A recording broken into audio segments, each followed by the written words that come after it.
Hello दोस्तों, welcome back to doctor Arif's exclusive videos. दोस्तों, आज के इस वीडियो में हम बात करने वाले हैं गॉल ब्लैडर स्टोन की सर्जरी के बारे में। इस वीडियो में हम समझेंगे कि गॉल ब्लैडर स्टोन कितने टाइप के होते हैं और कौन कौन से केसेस में आपको सर्जरी करवानी चाहिए और कौन कौन से केसेस में आपको सर्जरी नहीं करवानी चाहिए। साथ ही साथ समझेंगे कि आखिर होम्योपैथिक दवाइयाँ किस तरीके से गॉल ब्लैडर स्टोन को पिघाल सकती है। इन सभी चीज़ों के बारे में आज के इस वीडियो में हम बात करने वाले हैं। तो दोस्तों, वीडियो बहुत ज़्यादा इन्फॉर्मेटिव होने वाला है, इसे लास्ट तक के ज़रूर देखें। तो चलिए शुरू करते हैं।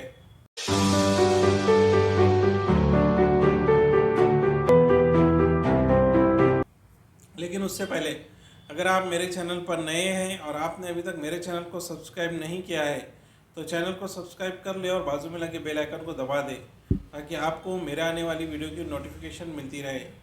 दोस्तों, सबसे पहले बात करते हैं कि आखिर गॉल ब्लैडर स्टोन होता क्या है। दोस्तों, हमारे बॉडी में लीवर नाम के ऑर्गन के पीछे गॉल ब्लैडर मौजूद होता है। जब इस गॉल ब्लैडर में किसी भी प्रकार के स्टोन बन जाए तो उसे गॉल ब्लैडर स्टोन या पित्ते के कंकर कहा जाता है। गॉल ब्लैडर एक थैलीनुमा स्ट्रक्चर होता है जिसमें एक लिक्विड हमेशा बहते रहता है।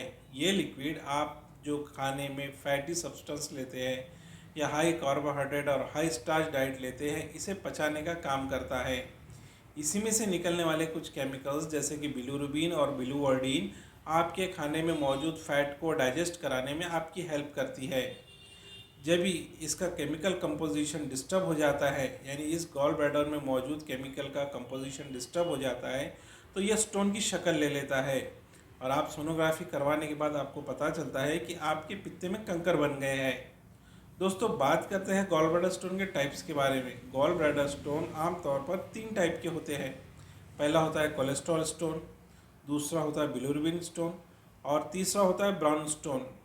चूँकि हमारे गॉल ब्लैडर में मौजूद लिक्विड में अलग अलग प्रकार के केमिकल्स होते हैं जैसे कि बिलिरुबिन, बिलिवर्डिन, लिक्विड, कोलेस्ट्रॉल, इन तीनों चारों कॉम्बिनेशंस का अगर इक्वेशन डिस्टर्ब हो जाए या इसका कंपोजिशन डिस्टर्ब हो जाए तो ये गाढ़े हो जाते हैं और ये स्टोन बना देते हैं। ये स्टोन एक बेर के आकार से लेके एक गोल्फ के बॉल के आकार तक के बन सकता है। लेकिन आपको इसकी सर्जरी तब नहीं करवानी चाहिए जब तक ये आपको कोई पेन ना करने लग जाए। अगर आपको पेन हो रहा है, साथ में उल्टी मतली हो रही है, तो आपको पहले इसकी एक सोनोग्राफी करवानी चाहिए और आपको समझना चाहिए कि ये किस प्रकार के स्टोन हैं। बहुत बार ये स्टोन कोलेस्ट्रॉल स्टोन होते हैं, यानी वो केमिकल कंपोजिशन जो गुर्दों में मौजूद है, जो गॉल ब्लैडर में मौजूद है, उसके कंपोजिशन डिस्टर्ब हो जाने और उसमें कोलेस्ट्रॉल का परसेंटेज बढ़ जाने के कारण ये गॉल ब्लैडर में स्टोन बन जाते हैं। तो दोस्तों, अगर हम गॉल ब्लैडर स्टोन में के इस डिस्टर्ब केमिकल कंपोजिशन को सही कर पाए तो हम गॉल ब्लैडर स्टोन को होम्योपैथिक दवाइयों की मदद से पिघाल सकते हैं।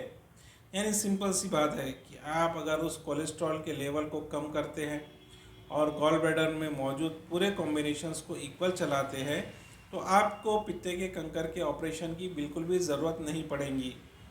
आप होम्योपैथिक दवाइयों की मदद से इस सर्जरी से बच सकते हैं।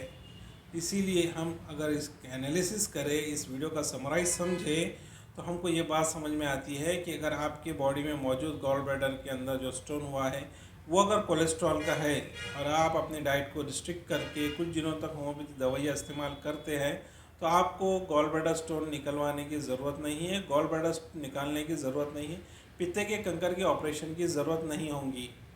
दोस्तों, अगर हम बात करें इसके में होने वाली तकलीफ़ के बारे में तो गॉल ब्लैडर स्टोन बनने के बाद मरीज़ को बहुत बार ये साइलेंट होता है। इसीलिए अगर आपको गॉल ब्लैडर स्टोन साइलेंट है, कोई तरीके की दिक्कत नहीं दे रहा है, तो आपको गॉल ब्लैडर सर्जरी से बचना चाहिए। चूँकि गॉल ब्लैडर आपकी बॉडी में मौजूद आपके द्वारा खाए जाने वाले फ़ैट को डाइजेस्ट करने में आपकी हेल्प करता है। ऐसे में अगर आप गॉल ब्लैडर को निकाल लेते हैं तो आपको बहुत ज़्यादा चांसेस है कि फैटी फूड बिल्कुल भी ना पचे या फिर आपको फैटी फूड पचने में दिक्कत आए। इसीलिए जहाँ तक कोशिश हो सके गॉल ब्लैडर को निकालने से बचना चाहिए। दोस्तों, होम्योपैथिक दवाई गॉल ब्लैडर के इस केमिकल कंपोजिशन को सही करके उसे पिघालने में बहुत ज़्यादा मदद करती है। गॉल ब्लैडर स्टोन के मरीज़ को बहुत बार पेट के एक साइड में दर्द होता है। स्टोन बढ़ जाने के कंडीशन में उसको बहुत ज़्यादा बार उल्टी, पेट में दर्द और मतली जैसी शिकायत होती है। दोस्तों चूँकि हमारा गॉल ब्लैडर एक थैलीनुमा स्ट्रक्चर है, उसकी एक नेक बनी हुई होती है, तो जब तक स्टोन उस नेक में आके ना फंसे ये मेडिकल इमरजेंसी नहीं होती है। ऐसे में गॉल ब्लैडर स्टोन अगर आपकी पित्ते की थैली में घूम रहा है और साथ में लिक्विड मौजूद है तो आपको उसकी सर्जरी करवाने से बचना चाहिए। तो दोस्तों वीडियो का समराइज़ यही होता है कि आप होम्योपैथिक दवाइयों की मदद से गॉल ब्लैडर स्टोन को पिघाल सकते हैं। तो दोस्तों अगर आप या आपके फैमिली में कोई गॉल ब्लैडर का स्टोन है तो उससे ये वीडियो ज़रूर शेयर करें। आपके मन में इससे रिलेटेड कोई सवाल है तो नीचे कमेंट में पूछें, मैं ज़रूर उसका जवाब दूंगा। दोस्तों वीडियो को अंत तक देखते रहने के लिए धन्यवाद।